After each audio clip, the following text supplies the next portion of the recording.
I'm 82 years old, and I've been divorced for almost half my life. That's the strange part. When I think of myself, I still think of the woman who left her marriage at 43. I don't think of the widow of a living man. I don't think of the old woman sitting alone at a kitchen table that used to seat 6. But that's who I am now, an old woman with a quiet house and too much time to remember. People talk about divorce like it's an event, a day in court, a signature, a breaking point. They don't talk about what comes after. Not really. Not the long middle. Not the decades of ordinary Tuesdays that follow. I used to believe the divorce was the hard part. It wasn't. The hard part was the life that came after, when there was no one left to blame. When I left my husband, I told myself I was choosing peace. We had grown sharp with each other, little comments that cut, silences that lasted days. He worked long hours, and I told myself I was lonely because of him. I told myself I deserved more conversation, more warmth, more appreciation, and maybe I did. But I also believed there would be more time to find something softer, time to rebuild, time to fix whatever felt unfinished inside me. At 43, time feels endless. It stretches out like a clean road. We had been married 21 years, 2 children, a house with a crooked mailbox, a dog that slept under the dining table. It wasn't a dramatic marriage. There was no betrayal, no screaming matches that rattled the windows, just a steady erosion, like water wearing down stone. I remember the day I told him I wanted a divorce. He stood in the kitchen, one hand on the counter. He didn't argue. He just nodded once like I'd confirmed something he already knew. That nod followed me for years. At the time, I felt brave. My friends told me I was brave. "You're still young," they said. "You can start over." I believed them. I cut my hair shorter. I bought new sheets. I moved into a small townhouse across town and painted the bedroom a pale blue, as if color alone could signal a new beginning. The first night alone felt almost exciting. I ate cereal for dinner. I watched whatever I wanted on television. I slept diagonally across the bed. Freedom tastes sweet at first, light, effortless, but freedom is quiet. That's the part no one talks about, the quiet. In the early years, I was busy proving I'd made the right choice. I went back to school for a certification program. I worked longer hours. I said yes to invitations I would have once declined. I wanted to be the woman who blossomed after divorce, the woman who found herself. And in some ways I did. I became more capable. I learned how to manage finances alone. I fixed a leaky faucet by watching a video and standing on a chair with a wrench in my hand, heart pounding like I was defusing a bomb. I dated a little, nothing serious, men who were kind enough, men who were wounded in their own ways, but I kept comparing them to what I'd had, even when I'd sworn I didn't want that life anymore. My children were teenagers when we divorced. They said they understood. They were polite about it. They divided holidays like reasonable adults long before they were adults. But something shifted in them. I saw it in small ways. My son stopped asking for advice. My daughter stopped telling me about the boys she liked. They visited, but there was a layer between us, a carefulness, as if they were protecting me, or themselves. I told myself they would adjust. Children are resilient, people say. They are. But resilience doesn't mean untouched. In my 40s and 50s, I was busy. I built a respectable career. I bought a modest home in my own name. I traveled once or twice with friends. On the surface, It looked like a full life, and it was, in its way.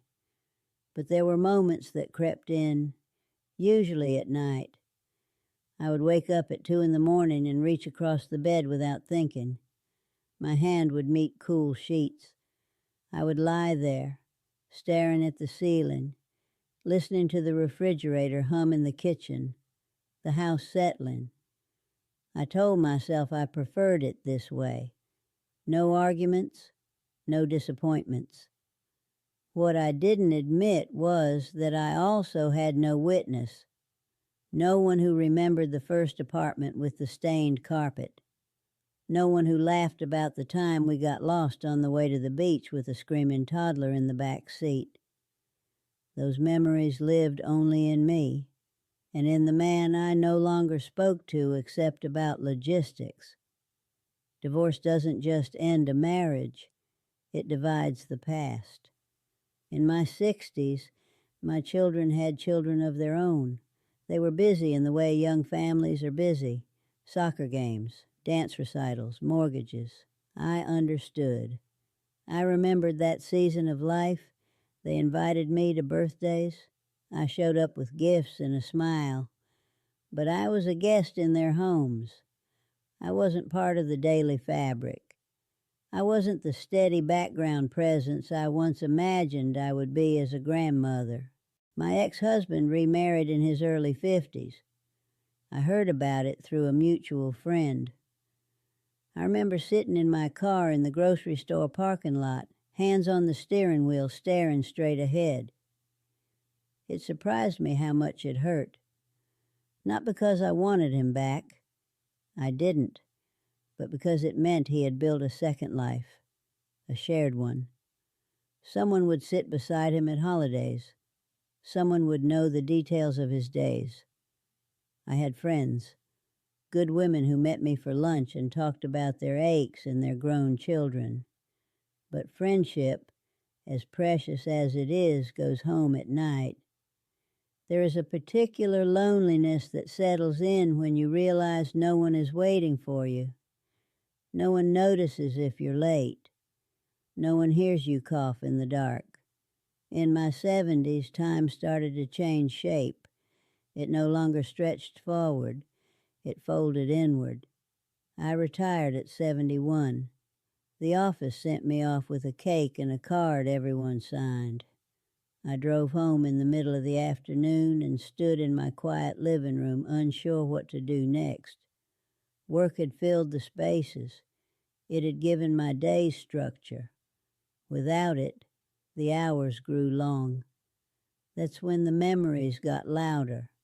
I thought about the arguments that had felt so important, the evenings I chose to stay late at the office instead of coming home early to sit on the couch beside my husband, the way I withheld softness because I was tired of being the one who reached first. We were both proud. We both waited for the other to bend, and then we broke. The turning point came when I was 76. My ex-husband died of a stroke. My daughter called me. Her voice was steady, too steady. "Dad passed this morning," she said. I sat down slowly in the kitchen chair. For a moment I couldn't breathe, not because I was overwhelmed with grief in the way a widow might be. It was something else, a door closing. He had been alive somewhere in the world. Even after the divorce, even after years of distance, he had been a living link to my youth, to the woman I was at 22, standing in a borrowed dress at the altar. With his death, that entire chapter felt sealed. At the funeral, I sat in the back. His second wife stood at the front, receiving condolences. My children moved between us, carrying their own complicated sorrow. I watched the slideshow of photographs. There we were, young and smiling, holding our first baby. There was the house with the crooked mailbox. There were vacations I'd almost forgotten. I realized then that no one in that room knew those early versions of us the way we had known each other. and now he was gone. You think divorce gives you closure. It doesn't. It leaves things suspended, words unsaid, apologies unoffered, gratitude unspoken. After the funeral, I drove home and sat in my car for a long time. I thought about calling him over the years, just to ask how he was, just to say I hoped he was happy. I never did. I assumed there would be more time. That's the truth no one talks about. Not the drama of divorce, not the relief, but the long echo that follows. The birthdays celebrated separately. The grandchildren who learn to navigate two histories. The way your story splits and never quite rejoins. I'm not saying I should have stayed. I don't rewrite my life in that way. We were flawed together. We hurt each other in quiet, persistent ways. But I do see now that I underestimated what it means to share a lifetime with someone. When you're young, you think love is about how you feel. When you're old, you realize it's also about who remembers you. These days, I move more slowly. I make tea in the mornings and sit by the window. The house is smaller now. I sold the bigger one after the stairs became difficult. There are fewer things around me, fewer demands. Sometimes I speak out loud, just to hear a voice in the room. I don't regret my whole life. I'm proud of the woman I became. I survived on my own. I paid my bills. I built something stable. But I can admit this now, at 82, because there's no one left to impress. Independence is colder than I expected. I thought being strong meant not needing anyone. I see now that strength can also mean staying, or softening first, or saying, I'm scared we're drifting, instead of packing a suitcase in silence. If you're listening to me, and you're somewhere in the middle of your life, I won't tell you what to do. I don't know your marriage. I don't know your pain. I only know this. Time feels generous when you're young. It isn't. The years move quietly. One day you're 43, standing in a kitchen asking for freedom. The next you're 82, sitting alone with a cup of tea, wondering who would have been sitting across from you if you had chosen differently. Maybe it would have ended the same way. Maybe not. I'll never know. That's another thing about divorce. It doesn't just end what was, it ends what might have been. I carry gratitude too, for my children, for my grandchildren's small hands in mine, for the moments of laughter that still find me. Life after divorce is not a tragedy. It's a life, full of ordinary days, groceries, doctor's appointments, phone calls that come less often than you'd like. It's just quieter than anyone admits. And in that quiet, you hear yourself more clearly. You hear the places you were stubborn, the places you were afraid, the love you didn't know how to protect. I don't cry much anymore. Tears feel like a younger woman's habit. What I feel instead is a steady, low ache. Not sharp, not dramatic, just there. Like a room in the house you no longer enter, but still know by heart. If this meant something to you, I hope it's not because you see yourself in my regret. I hope it's because you see your own time, still open in front of you. As for me, I've made peace with the quiet. I water my plants. I watch the light change in the afternoon. I remember a man who once stood in a kitchen and nodded when I said I was leaving. I understand that nod now, and I sit with it